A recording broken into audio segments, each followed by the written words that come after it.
Драги гледачи, ве покануваме да бидете со нас во нашата утринска програма Разбуди се, која ќе се емитува секоја среда со почеток во 9 часот на Facebook страната на Радио Гласна надежта и на нашиот YouTube канал Радио Гласна надежта. Во емисијата ќе имате можност да следите интересни содржини, сервисни информации, утринска порака, мисла на денот, искуство од земјата и странство, совети за здравието и храната, гости во студиото, порака од Библијата и многу други содржини. Бидете и вие дел од нашата утринска програма. Се гледаме.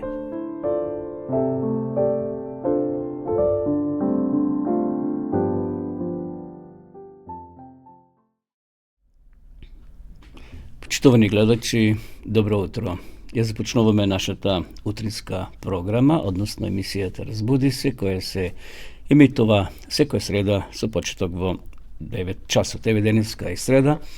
Повторно ќе бидеме во наредните 60 минути. Верувам дека сте добро и дека сме подготвени да ги проследиме и денешните содржини. На почетокот, вообичаено започнуваме со неколку мисли, па ви денеска ќе прочитам неколку интересни и поучливи мисли од книгата Пословици, напишани од најмудриот човек во тоа време, царот Соломон. Еве што запишал тој во 14 глава од неговата книга Пословици. Стравот од Господа е извор на животот. Тој избавува од стапицата на смртта. Многу број народ е слава за царот, а без луѓе владетелот пропаѓа. Кој се гневи бавно има големо разбирање, а избавливиот во духот покажува глупост. Тивкото срце е живот на телото, а љубомората е гнилеш во коските. Кој го гнетува бедниот, го навредува неговиот творец, а кој е милостив кон бедниот го почитува. И уште една мисла, нечестниот пропаѓа заради собствената пакост, а праведникот и при самата смрт наоѓа за сонниште. Наистина за секоја мудрост, овие што ги прочитав пред малку, може да зборуваме надолго, бидејќи имат јака порака. Еве само ќе повторам некој од нив. Стравот од Господа, вели Давид, односно Соломон, е извор на животот. Многу број народ е слава за царот. Секако, секој цар, секој владетел сака да има народ. Не може некој да владее во земја без народ. Меѓутоа, продолжува Соломон, вели, а избавливиот во дух покажува глупост. Секако, тој кој управува со народот, треба да го почитува тој народ, бидејќи и самиот тој и сите оние кои управуваат во државата живеат од народот, бидејќи народот плаќаат данок, ги плаќа сите тие давачки кон државата и затоа царот треба да ги почитува или владетелот своите поданици, односно народот. И на крајот Соломон вели, кој го гнетува бедниот, го навредува неговиот творец. Сите ние сме создадени од Бога и секој е вреден во очите на Бога, почитувани гледачи. Така да треба да ги почитуваме дали се бедни некои, посиромашни од нас, поучени или неучени, сите ние сме еднакви пред очите на Господа и така треба да биде нашиот однос кон луѓето кои не обкружуваат. А кој е милостив кон бедниот, вели, го почитува. Еве нека овие мисли не водат во овој ден, значи среда, 19 јуни, полека ја трошим и втората половина од овој месец, кој ќе не воведе и во најдолгото, најтоплото лето, како што е пред нас, иако и овие денови беше доста топло, меѓутоа за 2-3 дена ќе навлеземе во летото, годишно време кое го посекуваат секако најмногу децата, бидејќи ќе распустот почнат и ќе може да се одморат и да уживат, но како и да е, за сите нас летото е добредојдено. Еве сега ќе ве поздравиме со една убава христијанска песна.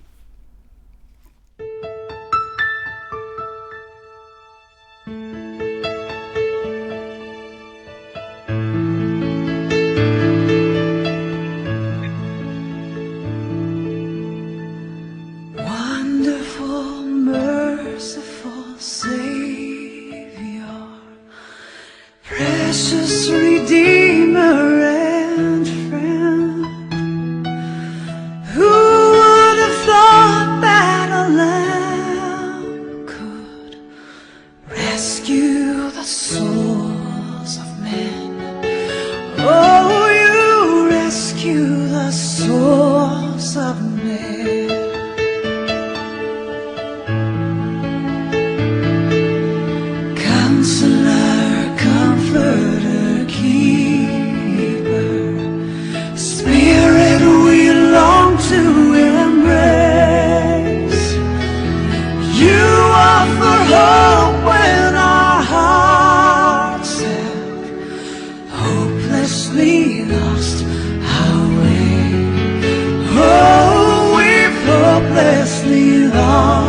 the way. You are the one that we praise. You are the one we adore. You give the healing and grace. Our hearts always hunger for. Oh, our hearts always hunger for.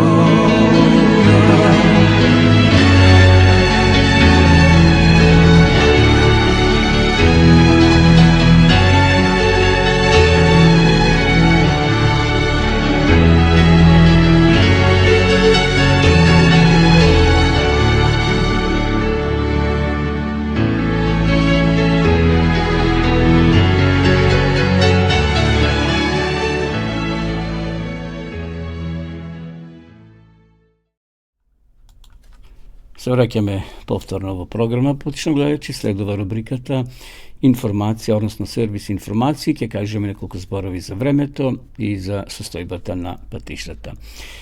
Според метеоролошката карта што имам пред себе, наистина деновите кои се пред нас ќе бидат доста топли, односно жешки.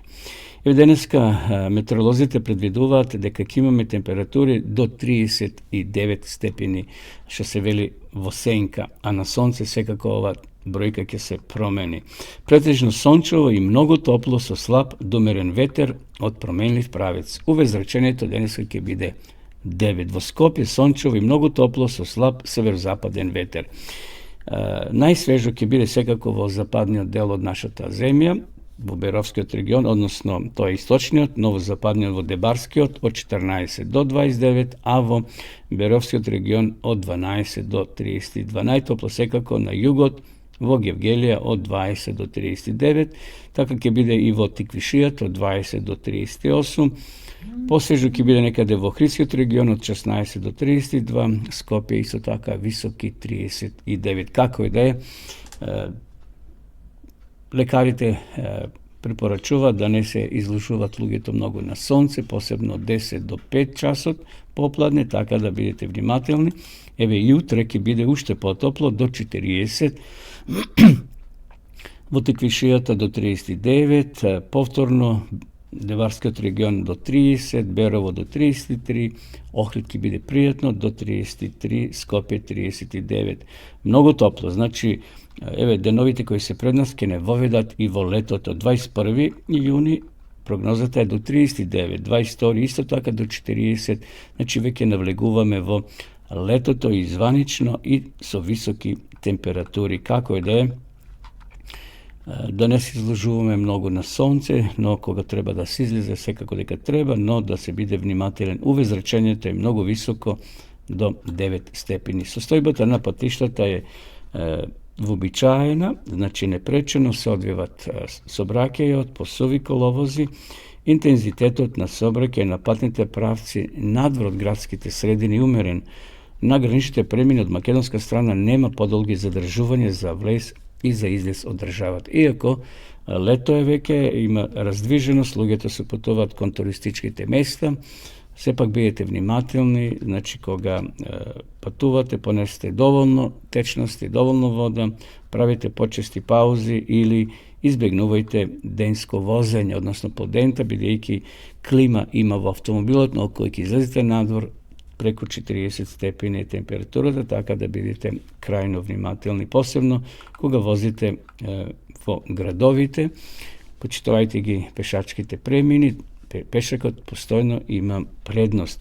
Немој да возите никако под дејство на алкохол, значи тоа се казнува, или пак да зборувате на телефон. Приметувам, младите претежно возат или зборуваат на телефон, пишуваат пораки, меѓутоа тоа е крајно опасно и за нив и за останатите учесници во сообраќајот. Еве тие беа неколку кратки сервис информации, почитувани гледачи. Поздрав до сите вас кои во меѓувреме се вклучивте и во живо следите нашата утринска програма Разбуди се на радио Глас на надежта. Следува рубриката Утрински стих и денеска ќе го прочитаме, кој се наоѓа во Битие To je prva knjiga Mojsejeva, 2. glava, 3. stih veli: i Bog go blagoslovi 7. den i go posveti, zašto vo nego se odmori od svite svojih dela koji gi sozade Bog i gi napravi. Bidejki vo 7. den se odmoril, Bog vo toj den go posvetil, znači Bog toj den go posvetil i go izdelil od drugite kako den za odmor za lugeto. Sledeјќи го примерот на својот Творец, човекот треба да се одмара во тој свет ден со цел, посматрајќи ги небото и земјата, да може да размислува за големото Божјо дело на создавањето и додека ги посматра доказите за неговата мудрост и добрина, срцето да му биде исполнето со љубов и со стравопочит кон својот Творец.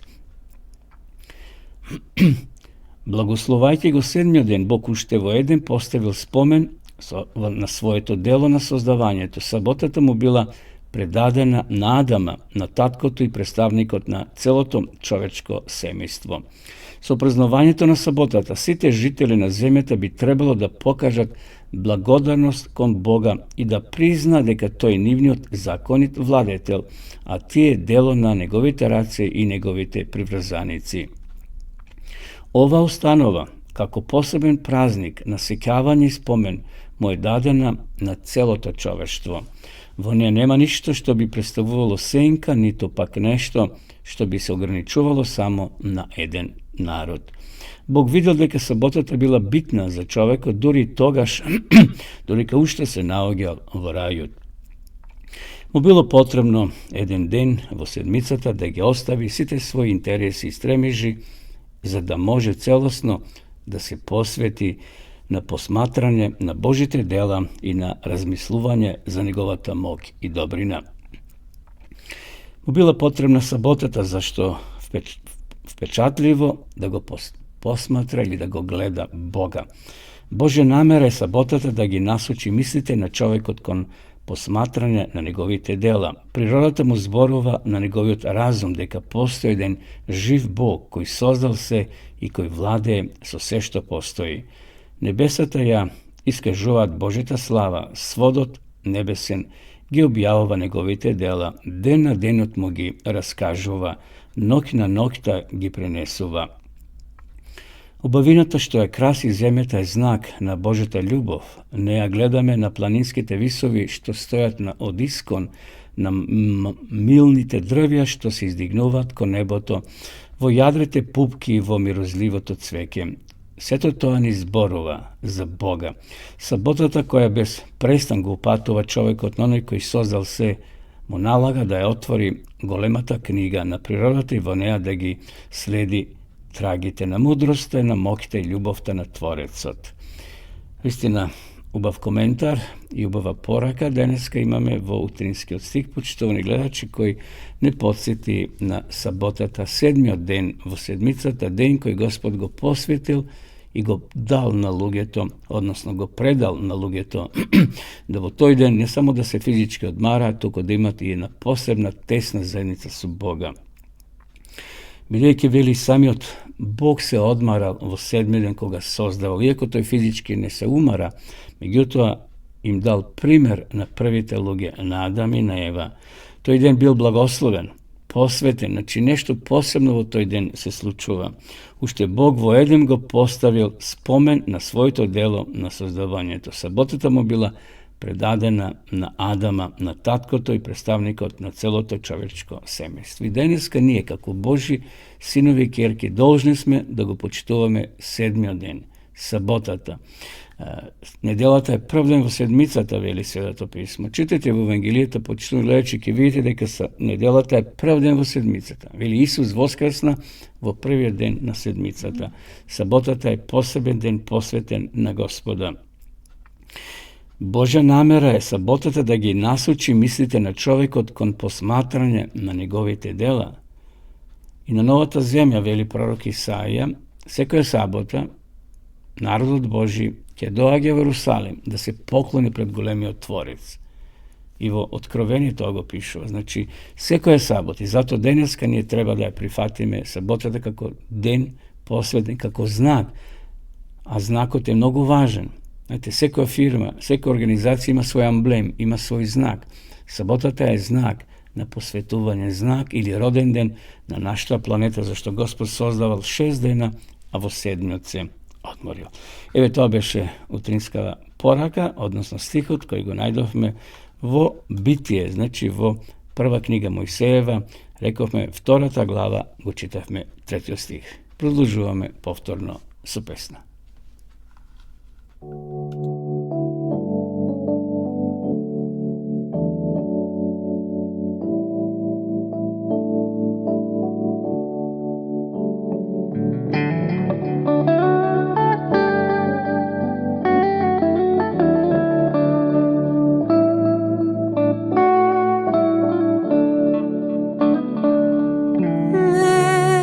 Odminuvaj me, Bože, do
Се враќаме повторно во програма, почитувани гледачи, после ова убава песна следува рубриката Искуства од светот или од земјата.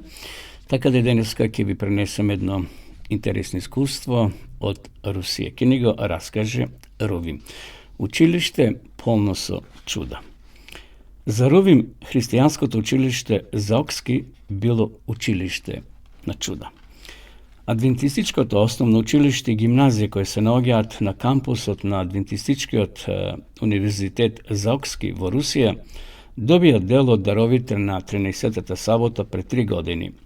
Средствата беа искористени за изградба на нова училишна зграда за да може училиштето да ги пресели учениците од тесниот простор на зградата на универзитетот. Но за Рувим ова училиште е повеќе од чудо на проектите на 13-та сабота. И да видиме што се случувало во ова училиште. Долго пред да се соберат средствата, тој и неговата сопруга Алјона дошле да го посетат Заокски, градот во кој се наоѓа училиштето. Младиот пар немал деца, но Алјона имала пријатели чиите деца оделе во христијанското училиште Заокски.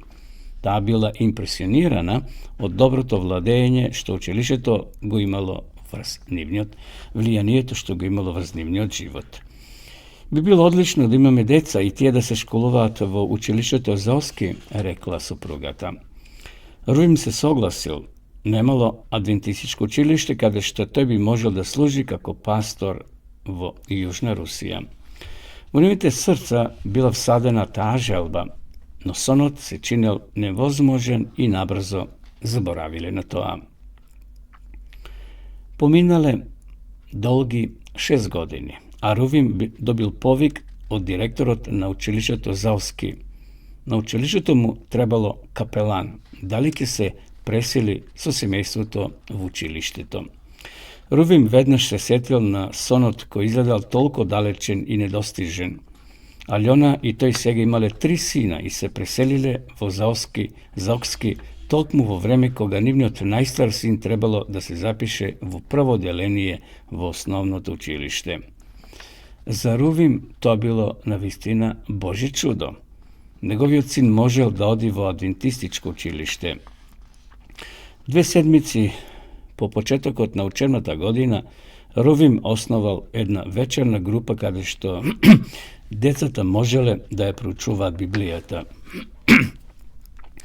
Присуството на предавањата не било задолжително, но децата можеле да имаат дополнителна полза од присуството и учеството на предавањата. 6 од 200 деца, ученици во училиштето требало, односно дошле на првото 45-минутно библиско проучување студија во четврток навечер. Момчињата и девојчињата се собрале во кругот на една од училниците. Рувим го водел проучувањето за една од доктрините на адвентистичката црква. Тој поставал прашања, а децата ги отварале своите библии за да ги најдат одговорите. Потоа Рувим им испратил електронска пошта со копија од лекцијата која требало да е пополна дома, да му ја испратат подосна назад на проверка. Групата за проучување на Библијата растела како што другите деца дознале за неа. Меѓу оние кои се придружиле на оваа група имало и тинеџер кој бил зависник од електронски цигари. Наставниците во училиштето го предупредувале дека ќе се соочи со исклучување од училиштето доколку не се откаже од таа штетна навика. Самиот доброволно дошол во групата за проучување на Библијата. Постепено, благодарение на присуството на состаноците во групата, тој се откажал од пушењето и станал еден од најактивните момчиња во таа група. На крајот од семестарот, 5 деца од групата му го предале своето срце на Исуса. Рувим со радост го гледал крштевањето на 4 девојчиња и едно момче. За него тоа било уште едно чудо во христијанското училиште Заокски. Групата за проучување на Библијата се зголемувала во текот на следните денови, односно месеци, и се придружиле уште 7 деца. Во моментот 8 деца на возраст од 13 до 16 години се подготвуваат за крштевање. За Рувим тоа било најновото чудо во училиштето. Било навистина неописиво среќен. Мило ми е што Господ ме донесе во Заоски да бидам жив инструмент во неговите раце. Ви благодариме за даровите од 13-та сабота што беа употребени за новата училишна зграда пред 3 години. А сега дел од другите дарови кои се наменети за овој дел од оваа земја ќе се употребат за изградба на духовен и социјален центар во Салехард на рускиот далечен север. Еве навистина, почитувани гледачи, како ова момче, односно овој човек, пастор, кој имал своја визија, но имали своји стравови, но Господ ја услишал неговата молитва и еве овде се случувале навистина чуда. Бог работел преку овие млади луѓе и како што где прочитавме, ете се крстиле 5 деца, 4 девојчиња и 1 момче. Интересно, руската мисија, може да кажеме неколку факти, била првата адвентистичка црква или црковна единица во руска територија, основана во 1890 година. Денес Русија има 451 црква, 331 група и 31.517 членови. Русија денес има повеќе од 120 милиони жители, тоа е еден адвентист на секои 3824 жители. Како е да е, и во тој дел од светот Бог работи преку луѓе кои се искрени, кои се со отворени срца и го сакат Господа, и ете Словото Господово се шири во многу срца и детски, секако и човечки во смисол на возрастни луѓе, но како е да е, на Бога сите ние сме му драги, сме му мили, зашто Исус и сака сите нас, и тебе те сака, почитуван гледачу, и затоа, ако се уште не си го прифатил Христа, отвори го своје срце, повикај го во молитва, тој ќе дојде, ќе ти даде радост, ќе ти даде мир. Побарај најблиската адвентистичка црква, побарај пастор кој ќе почне да проучува со тебе библиски вистини и на крај да го заокружиш твоето познавање на Библијата по пат на библиско крштевање. Продолжуваме повторно со песна.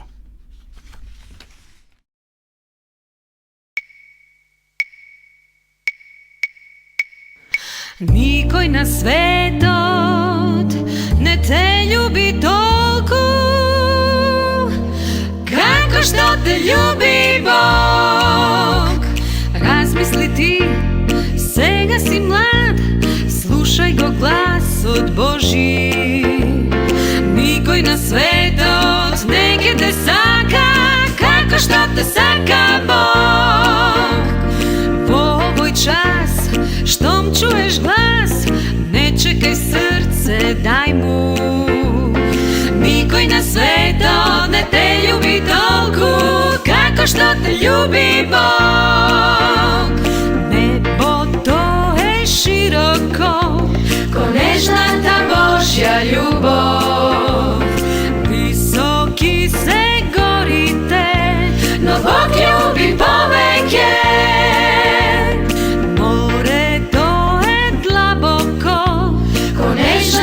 Божја љубов, безкраен е космосот, баш како што љуби Бог.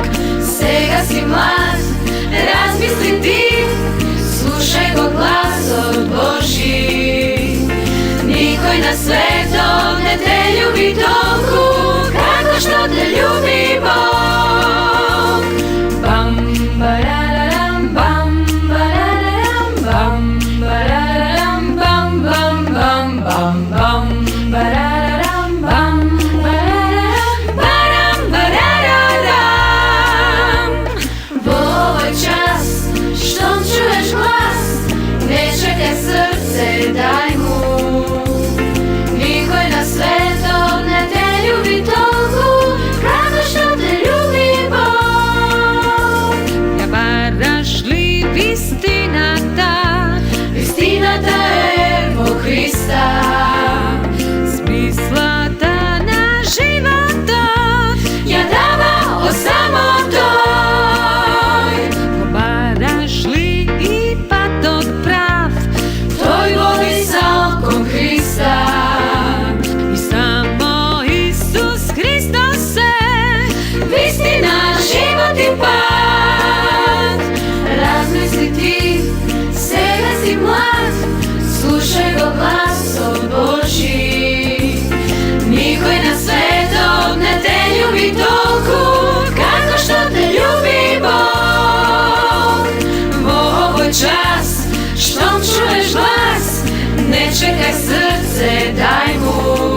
Tvoj na svetom nedelju mi tolku, kako što te ljubi Bog, kako što te ljubi Bog, kako što te ljubi Bog.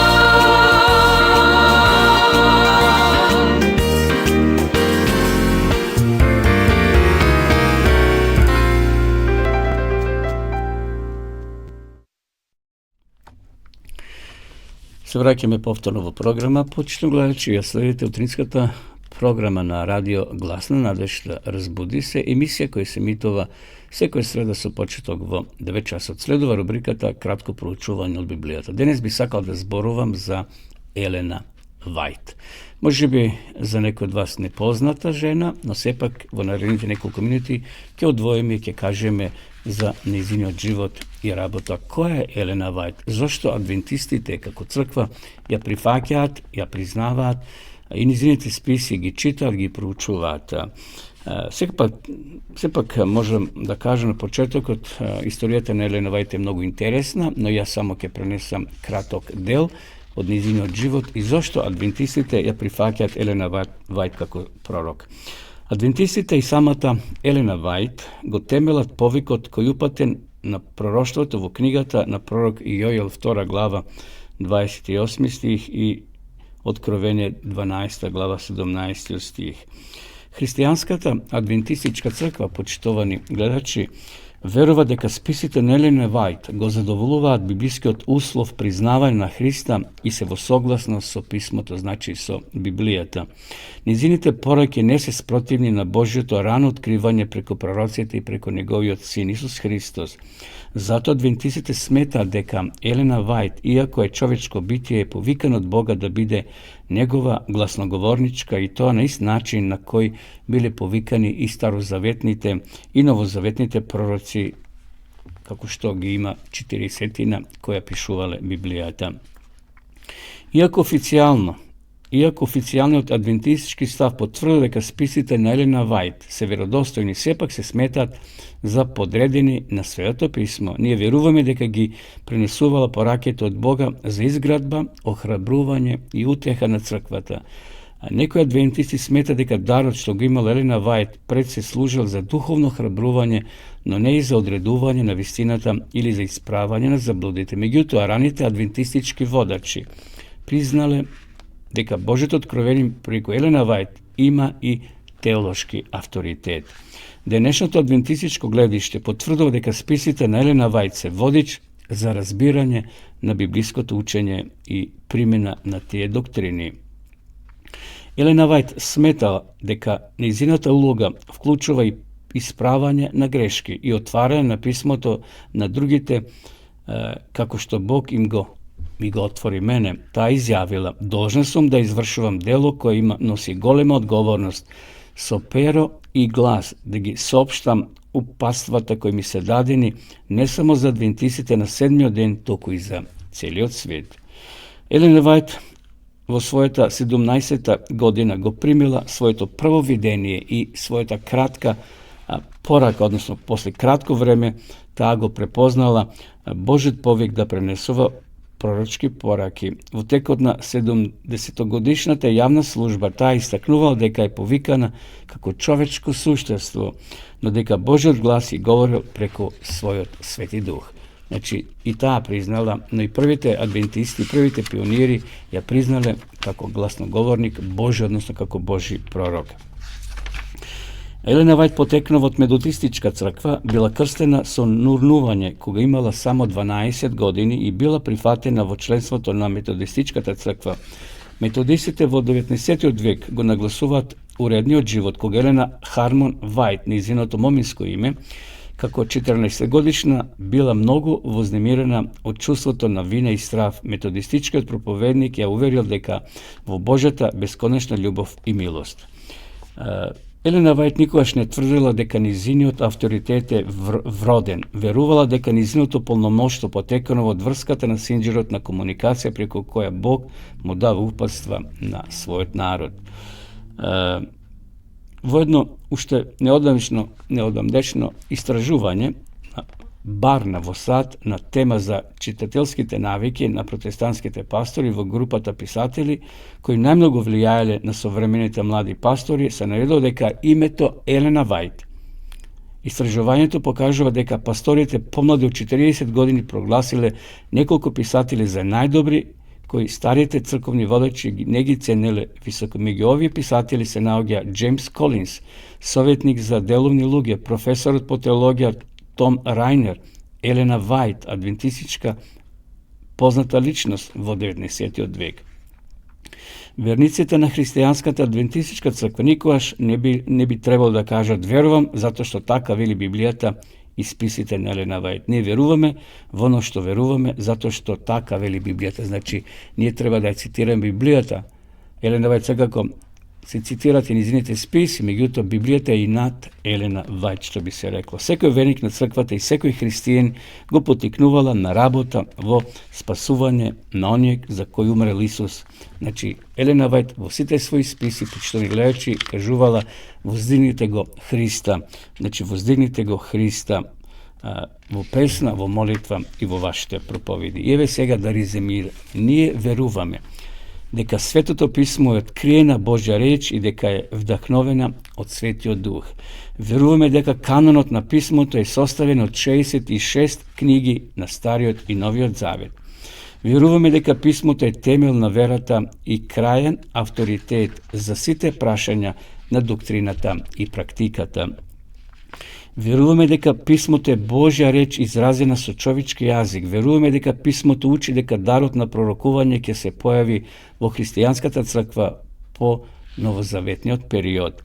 Веруваме дека службата и списите на Елена Вајт биле манифестација на дарот на пророштвото. Веруваме дека Елена Вајт била вдахновена од Светиот Дух и дека низините списи како резултат на тоа вдахновение се особено применливи и авторитивни за христијанските адвентисти. Веруваме дека целта на списите на Елена Вајт е водство во разбирањето на Писмото и примена на неговите доктрини со пророчко влијание на духовниот и моралниот живот. Веруваме дека прифаќањето на пророчкиот дар на Елена Вајт, иако не е услов за членство во црквата, е важно за изградба и единство на христијанската адвентистичка црква. Веруваме дека употребата на литерарните извори и помошници од страна на Елена Вајт има паралели во некои библиски стихови. Но ние не веруваме во што? Не веруваме дека квалитетот на степенот на вдахновението во списите на Елена Вајт се разликува во она што е во Писмото. Значи, такво нешто адвентистите не веруваат. Не веруваме дека списите на Елена Вајт служат за иста цел како Писмото, кој е единствен темел и крајен авторитет на христијанската вера. Не веруваме дека списите на Елена Вајт може да бидат употребени како темел на доктрината. Не веруваме дека проучувањето на списите на Елена Вајт може да го замени проучувањето на Библијата. Не веруваме дека Писмото може да се разбере само со помош на списите на Елена Вајт. Не веруваме дека списите на Елена Вајт го намалуваат значењето на Библијата. Не веруваме дека списите на Елена Вајт се битни за објавување на вистината од Библијата на општеството во целина. Не веруваме дека вдахновените списи на Елена Вајт се само производ на христијанската побожност. Не веруваме дека со користењето на литерарни извори и со помошта на соработниците се побива вдахновеноста на списите на Елена Вајт. Верувам дека ја разбравте пораката, почнали гледачи. Елена Вајт има висока позиција во адвентистите, но сепак Библијата е на прво место. Низините списи се како самата таа што вели мало видело, а големото видело или големата светлина е Библијата.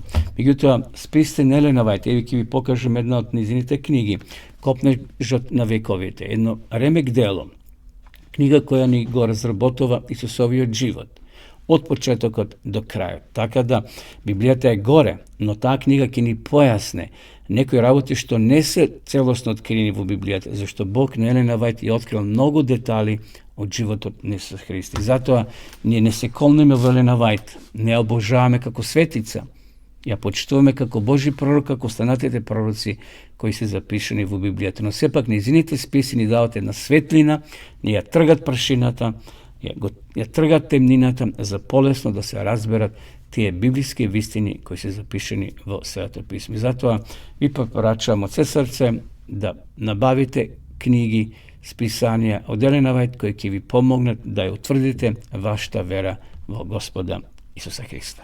Одиме сега повторно со песна.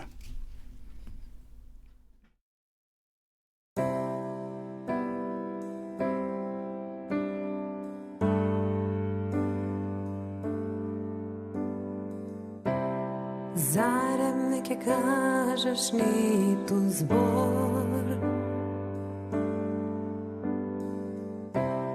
зарем ќе ме оставиш без одговор.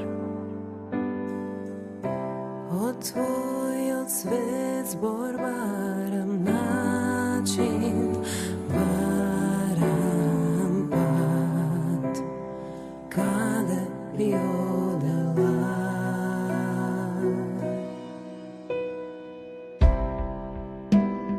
лицемерно е се,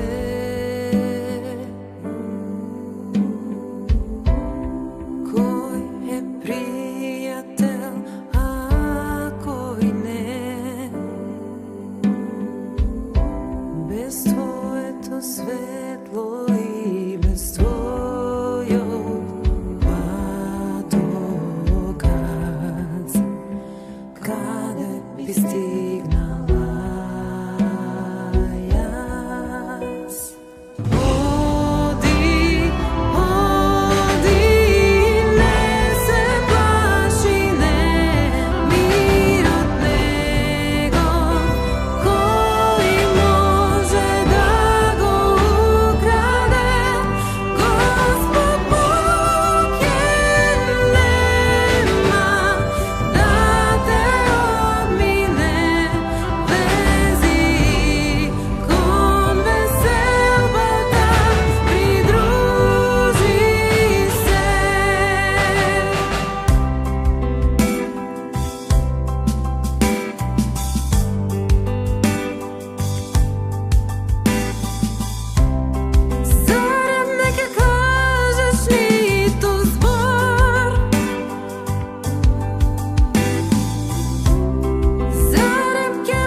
Многу идеи поврзани со Великден немаат никаква врска со христијанството.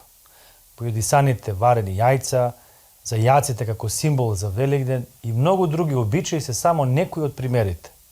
Сето тоа влече корен од паганството.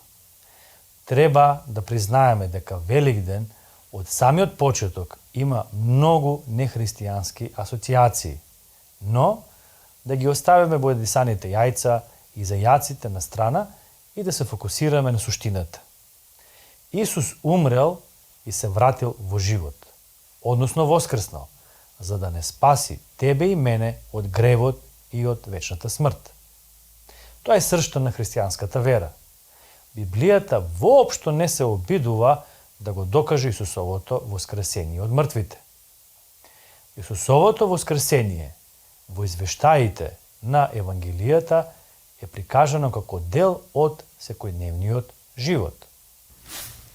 Евангелистите кон воскресението се однесуваат како нешто сосема природно, нешто што навистина требало да се случи.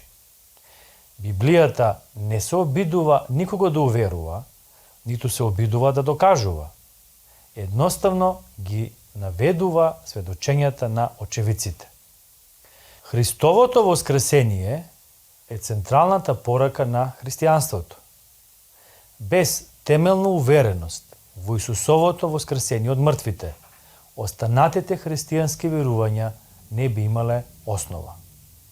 Апостол Павле ги запишал следните зборови. Ако пак Христос не воскреснал, тогаш напразна е нашата проповед, празна е нашата вера. 1 Коринќаните, 15 глава, 14 стих. Неверојатната вест на апостолите, која го променила тогашниот свет, не била веста за Исусовото распетие. Римјаните во тоа време раснувале многу луѓе. Тоа не било ништо чудно. Несекојдневно било тоа што Исус, кој бил распнат, воскреснал од мртвите. Тоа е неверојатната вест што ја објавувале апостолите.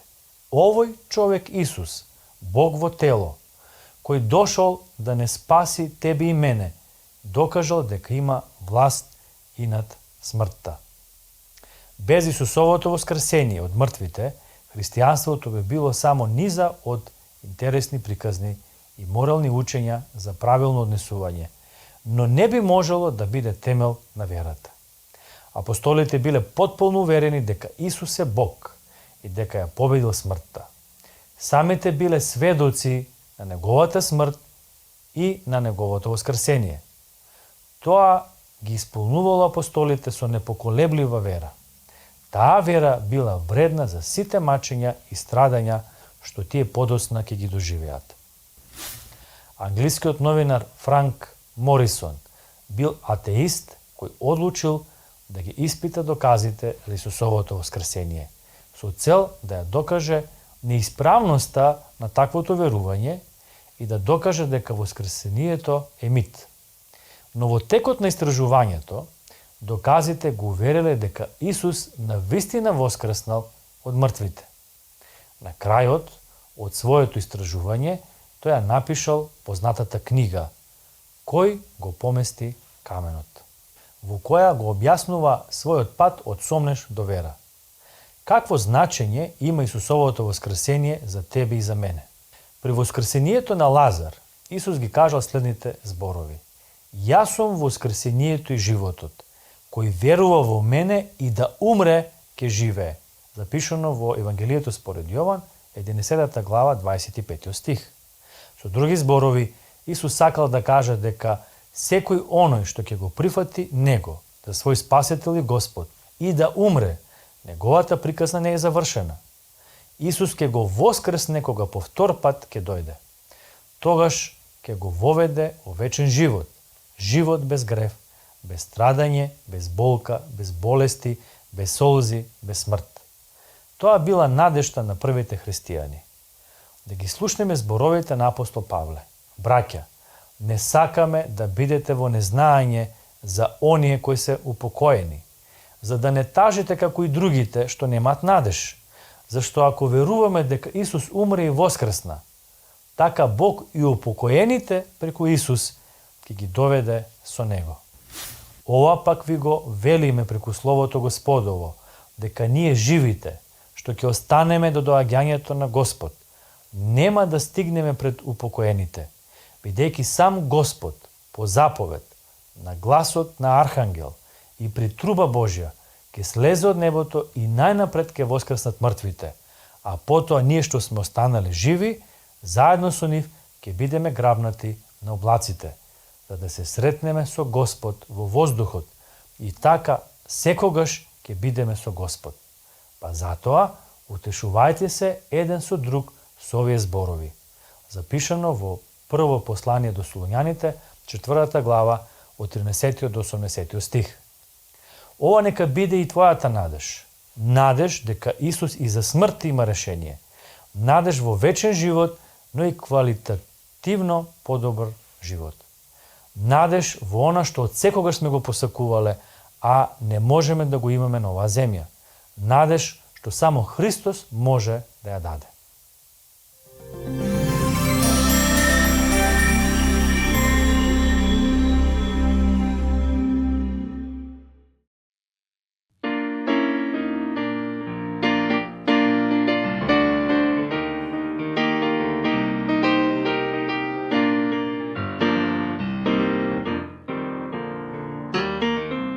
Na zemlji strancem me sada zovu, jer gore imam svoj pravi dom. Na nebo idem, u zemlju novu, ka Otcu vječnom i Bogu svom.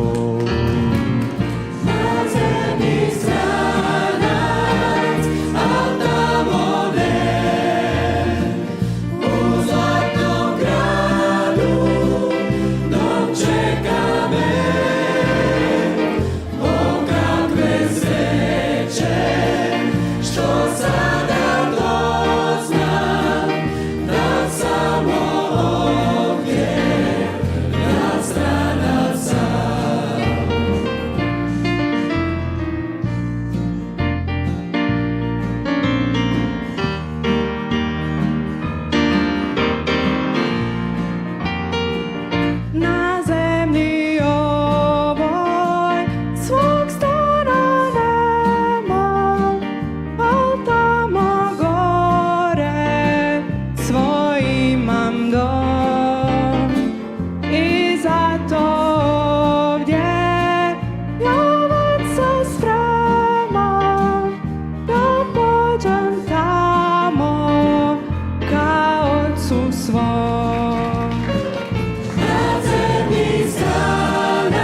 Еве при крајот на нашата денешна програма, почно гледачи, вие следите утринската емисија Разбуди се на радио Глас на надежда. Емисија која се емитува секоја среда со почеток во 9 часот.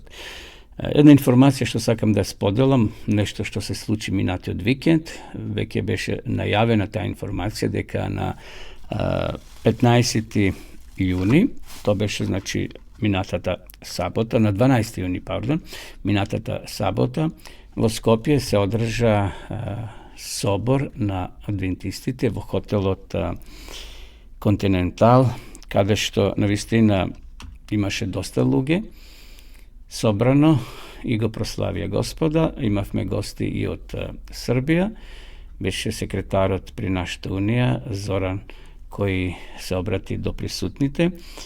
На тој собор се проповедаше словото, се пееше песни за Господа, но исто така беше представен и новиот управен одбор на македонската мисија, кој ќе биде задолжен за секако следните 3 години. Така да убаво е да се оди на такви манифестации, односно на такви собери, секако ако имате можност, кај што народот може да сподели искуства, да бидете едно време заедно. Еве према фотографии кои ги гледате овде, навистина беше пријатно, иако малци и топло, жешко, но такви се деновите денеска, кога навистина е доста топло, но би сакал, почитувани гледачи, да ве повикам и да ве поканам за една друга средба. Еве додека одат овие слики, значи еве го новиот управен одбор, односно дел од одборниците кои беа представени овде на овој пролетен собор на македонската мисија.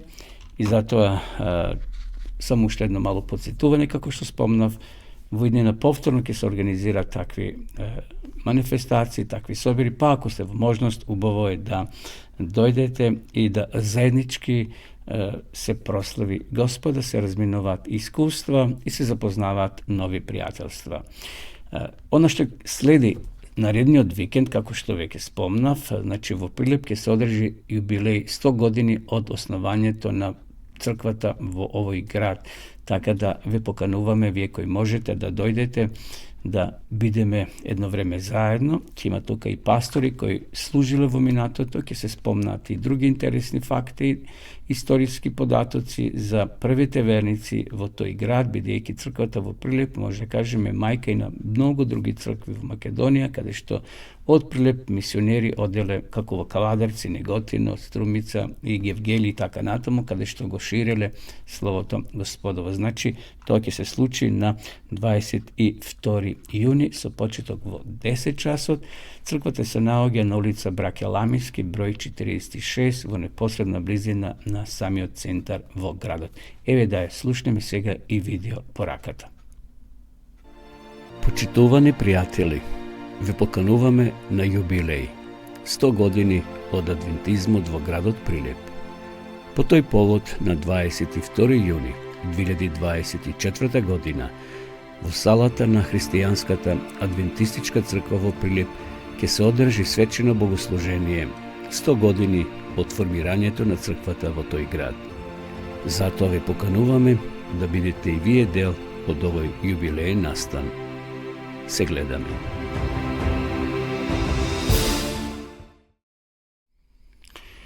Еве сме на самиот крај, почитувани гледачи. Пред да се одјавим, би сакал уште еднаш да ви ја понудам, да ви ја покажам ова интересна Библија, односно библиски четива за млади, за возрастни. Доколку сакате ова убава книга да имате во ваша собственост, ние ќе ви ја подариме бесплатно. Значи, библиски четива, илустрирана Библија за млади, полна е со фотографии, како што може да видите.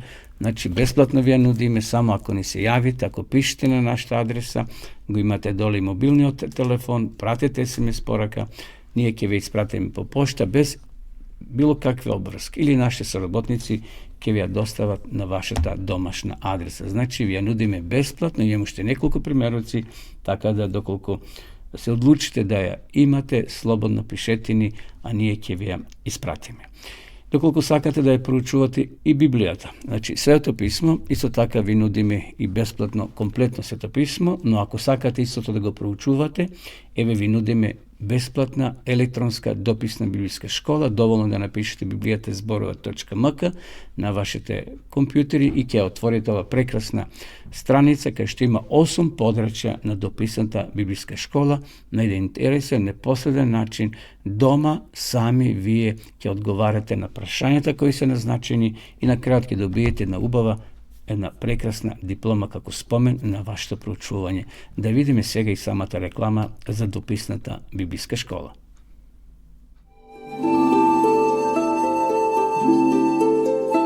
Почитувани пријатели, доколку сакате да ја изучувате Библијата, имате изворедна прилика тоа да го сторите преку онлайн веб страницата на Библијата зборува. Оваа веб страница е креирана за да ви обезбеди сеопфатно, организирано и темелно проучување на Библијата. Курсевите се бесплатни и без обврски. Можете да го следите во кое било време, тогаш кога вам ви одговора. На располагање ги имате следниве курсеви: библиска археологија, библиски пророштва, за верата и верувањето, библиски совети за здравјето, библиски совети за бракот и семејството. Запознајте ја Библијата, Светото писмо на Стариот и Новиот Завет преку курсевите на интернет или во печатена форма.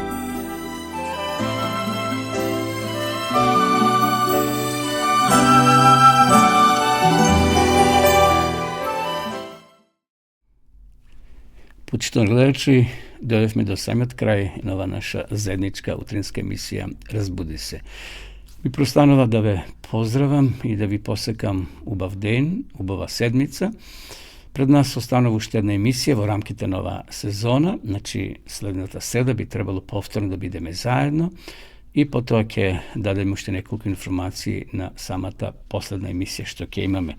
Како и да е, ви посакувам благословен ден, благословена седмица, бидете весели, бидете здрави во духот и силни, бодри, без разлика на што ќе не идеме во деновите кои се пред нас. Господ ветил дека ќе биде со нас. Тој вели: јас сум со вас до крајот на векот, односно до крајот на нашиот живот или до крајот на светот. Како и да е, останете со здравје, се гледаме во наредната емисија.